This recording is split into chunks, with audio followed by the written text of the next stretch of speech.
All right, BIM 100, welcome to your final prep session. We're going to laser focus on Lecture 12 and make sure you've got these key concepts down cold for the exam. Look, finals can be a beast, but we're going to make this part easy. Let's get right into it. The whole point here is to take these kind of tricky ideas about post-transcriptional control and turn them into points you know you're going to get on the final. All right, first up, eukaryotic translation. So let's start by refreshing our memory on translation, but we're going to do it by looking at a classic trick question. Seriously, this kind of thing shows up all the time, so you'll definitely want to lock this in. Okay, so let's talk about the wobble position. You remember this, right? It's that cool, kind of flexible pairing that happens. And it's super important because it's why we don't need a different tRNA for every single one of the 61 codons. It's efficient, but the key to getting the exam question right is knowing exactly which base is the wobbly one. So you might see something just like this on the exam. Counting from the 5' end, the first base of the codon and the third base of the anticodon are the wobble positions. True or false? This is a classic Pasquinelli question, right? It's all about checking if you really get the orientation. So let's nail down the rule for good. And the answer is a big, fat false. Here's the deal. It's the first base of the tRNA's anticodon that wobbles, and it pairs with the third base of the mRNA's codon. Just burn this into your brain. The wobble starts on the tRNA anticodon. If you remember that, you literally can't get this wrong. Okay, so we've got the basics down. Now let's move on to how cells actually control translation. And we're going to look at a really cool example, the IRE/IRP system, which is all about how our cells manage their iron levels. This table, this is really the whole story right here. It's amazing, isn't it? You have the same exact protein, the IRP, binding to the same exact RNA sequence, the IRE, but it causes two totally opposite things to happen. One time it blocks translation, the other time it stabilizes the mRNA.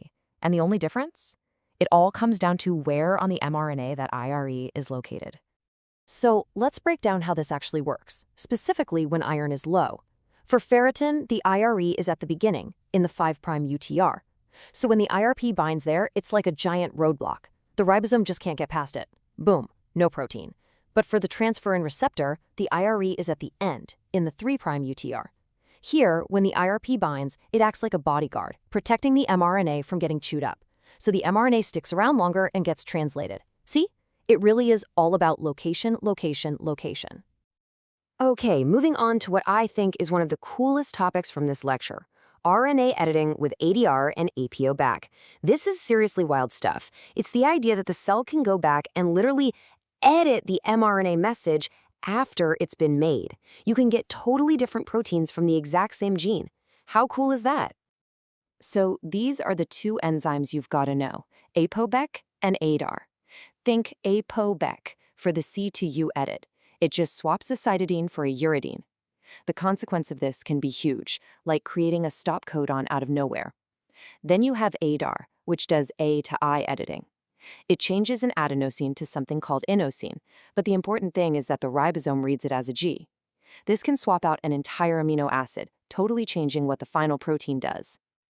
And this quote from Professor Pasquinelli really sums up the power of this. You now have UAA. What is that? It is a stop codon. It's the punchline for the APOB gene example. The enzyme APO-back comes in, finds one specific C in a CAA codon, changes it to a U, and bam, what used to be a codon for glutamine is now UAA, a stop codon. And that means you get a much, much shorter protein. And this happens specifically in your intestinal cells. Okay, pro tip time. Let's talk about how to tackle those bigger exam questions. Because you know the final isn't just going to be about defining terms, right? It's going to throw experimental scenarios at you where you have to connect a bunch of these different ideas together.